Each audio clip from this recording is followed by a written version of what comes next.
I actually agree with some of his things. So just explain again what you agree with, because some listeners won't have been listening on Tuesday. Well, some technology today is taking over, as I said, everything. Yeah. Absolutely everything.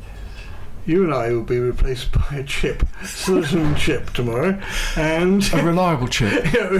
What? That won't leave long silences overnight. Not a French fry. Right. A proper chip. A machine. Yeah, a machine chip, and so therefore our thinking policy will be out of the window. So today's technology is around right now, and everybody's sort of gone berserk about it, that it's actually the thing to always have the latest technology with you. So our view, why are we wanting the latest technology with us if there's nothing to actually control that properly, and things go wrong? I suppose in the way we have to try and error on some of the things to make sure that they do actually work in today's society. So how do we do that? How do we do that?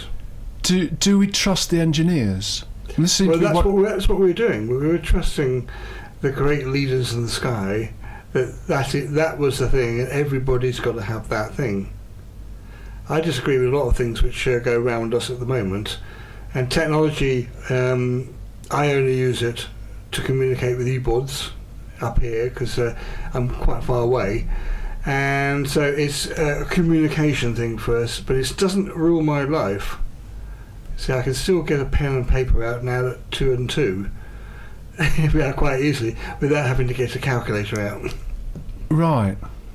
So do you use voice interfaces? Because that's the other thing that John is interested in, and I'm interested in that as well, because it seems to be gaining strength. But it's very much connected to artificial intelligence, or... I don't think they're reliable. Do you think our little banter here will be done that way? Well, I think we should try it out. We should get one of these machines in and plug it in, give it a microphone, rewire the desk perhaps so it's got a direct, and ask it questions. You know, like what is the end purpose of it? Well, it might be better at the job than we are, JD. Therefore, the human race might not be here.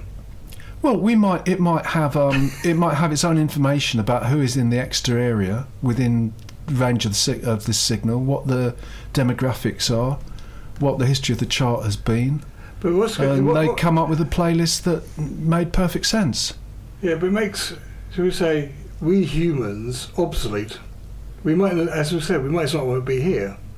And the Today programme could play the weather more often, couldn't it? And the robot would work out how many people are desperate to hear about the weather, and you could have the weather coming up every 13 minutes or 17 minutes, depending on what the artificial intelligence had decided.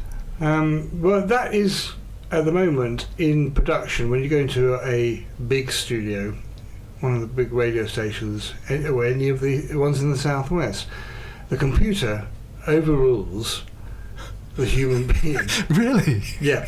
So it's just us who are carrying on. It's just us. We're the only ones gabbling on.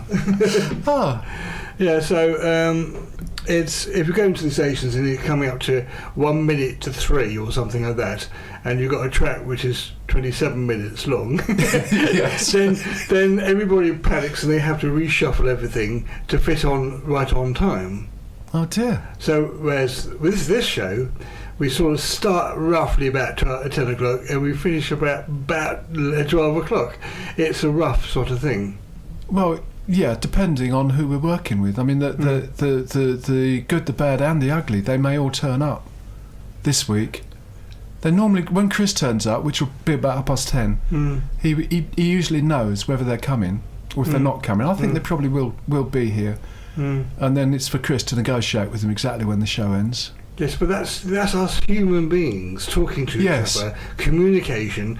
So at the moment you're going to have a computer at home, which gets to your computer, right? And I just speak. I'm ill today, won't be in, and out the other end come a robot from your end saying the same thing. And it's a really artificial world, really, in the long run. It's like... Do you think there's just too much mechanical stuff in this studio? If it was more digitised, it would cope better with the overnight. So no, I think we should go back to the wind-up radios. And the wind-up turntables. Yeah. and promise the listener, if we haven't got the song, we'll sing it to them. Okay. Well, that'll do. All right. Well, on that frightening thought, I think I'm going to reassure them and play a CD. And this is a track by Craig David. 1, 2, 3, 4, 5.